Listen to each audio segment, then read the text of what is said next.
Discipulado eclesiástico pastoral. Ao ilustre senhor pastor presidente Ailton José Alves, ao menino prodígio Ailton Júnior e aos seus correligionários, saúde e paz. Eu te darei resposta a ti e aos teus amigos. Jó 35:4. Cinge agora os teus lombos como homem. Eu te perguntarei e tu me explicarás. Jó 40, versículo 7.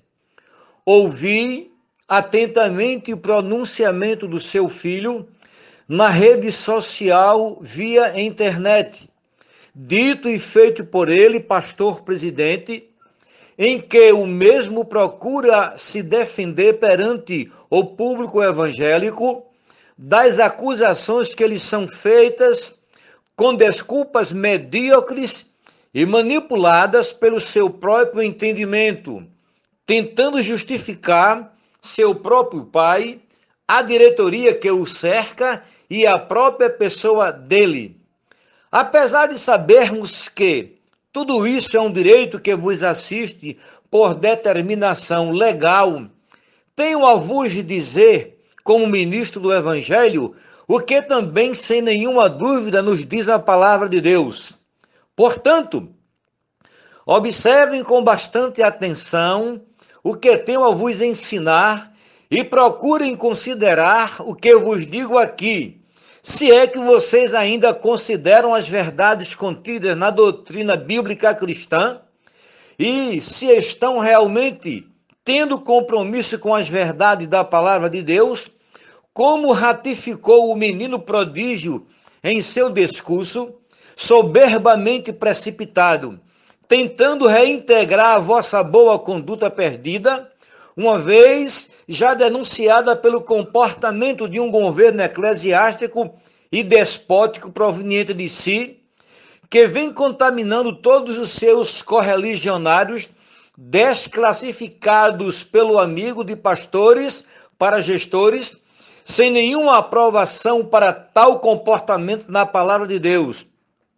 Por isso, procurem entender essa boa lição de ensinamento eclesiástico pastoral, como nos diz assim a palavra de Deus, por meio desses textos que eu quero vos citar aqui e explicar que o vosso comportamento, e principalmente do seu filho, não se encontra de acordo com as verdades contidas na palavra de Deus. O que para isso digo a ele e vos digo também, é uma vergonha, é uma pouca vergonha e é até mesmo uma imoralidade espiritual ouvir da boca do seu filho tamanhos absurdos em cima de mentiras manipuladas que não conseguem provar essas verdades.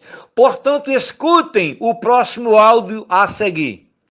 Aventura-se algum de vós, tendo questão contra outro, a submetê-la a juízo perante os injustos e não perante os santos? Uma pergunta.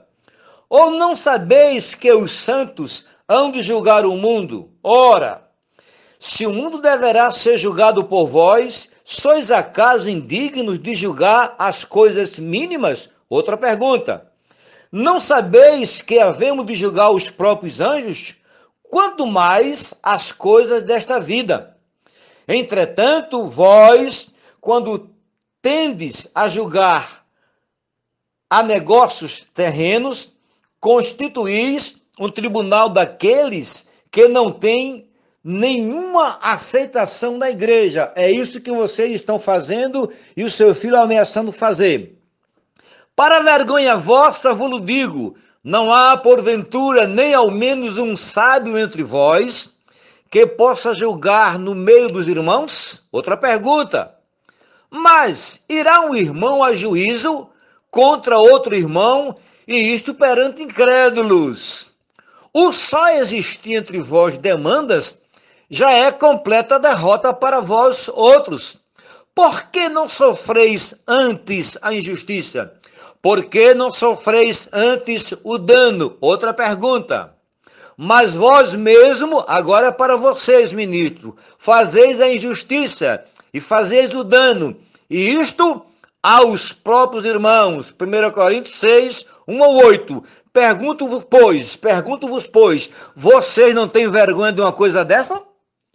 Digo-vos ainda com fundamento de verdade na palavra de Deus, amados, não estranheis o fogo ardente que surge no meio de vós, destinado a provar-vos, como se alguma coisa extraordinária vos estivesse acontecendo.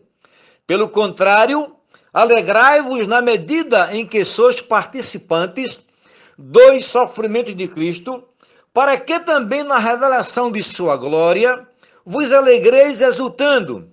Se pelo nome de Cristo sois injuriados, bem-aventurados sois, porque sobre vós reposa o Espírito da glória de Deus. Não sofra, porém, nenhum de vós como assassino, ou ladrão, ou malfeitor, ou como quem se intromete em negócios alheios.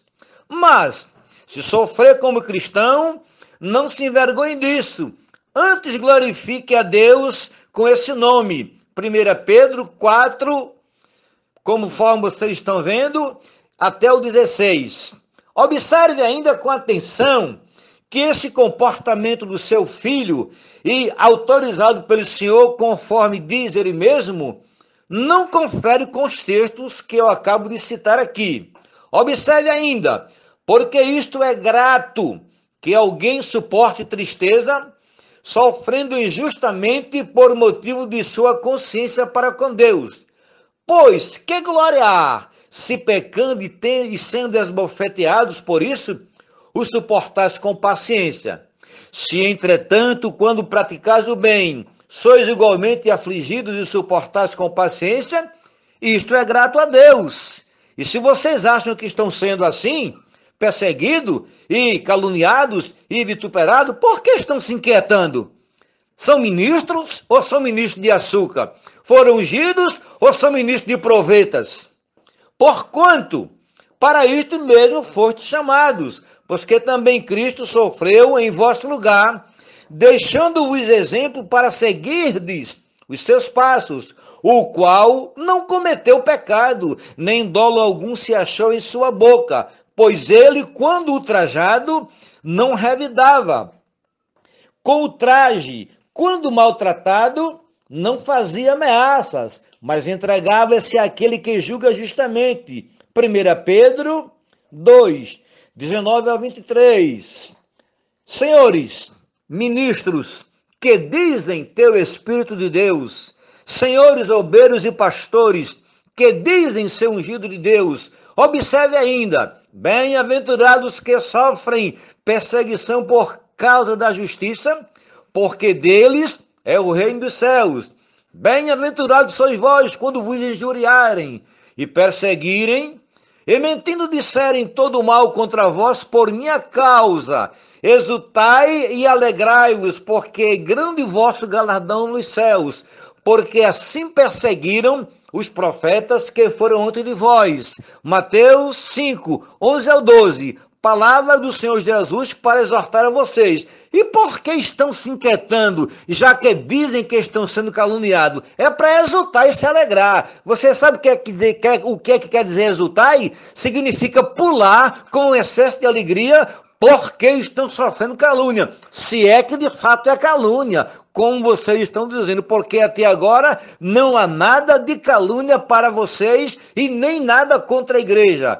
Entenda ainda, embora sendo filho, aprendeu a obediência pelas coisas que sofreu. Hebreus 5:8. Isso se refere a Jesus. Observe ainda, tendo em vós o mesmo sentimento que houve também em Cristo Jesus, pois ele, subsistindo em forma de Deus, não julgou por usurpação o ser igual a Deus. Antes, a si mesmo se esvaziou, assumindo a forma de servo, tornando-se em semelhança de homens e reconhecido em figura humana. A si mesmo se humilhou, tornando-se obediente até a morte e morte de cruz. Filipenses 2. 5 a 8, mantendo exemplar o vosso procedimento no meio dos gentios, para que, naquilo que falam contra vós outros, como de malfeitores, observando-vos em vossas boas obras, glorifiquem a Deus no dia da visitação. 1 Pedro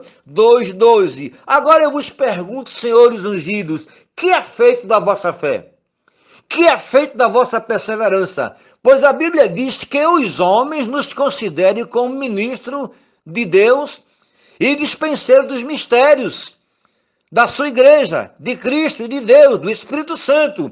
E por que vocês estão assombrados quando dizem que estão sendo perseguidos? É para glorificar a Deus. O comportamento do seu filho e de vocês não confere com a palavra de Deus. Observe o áudio seguinte.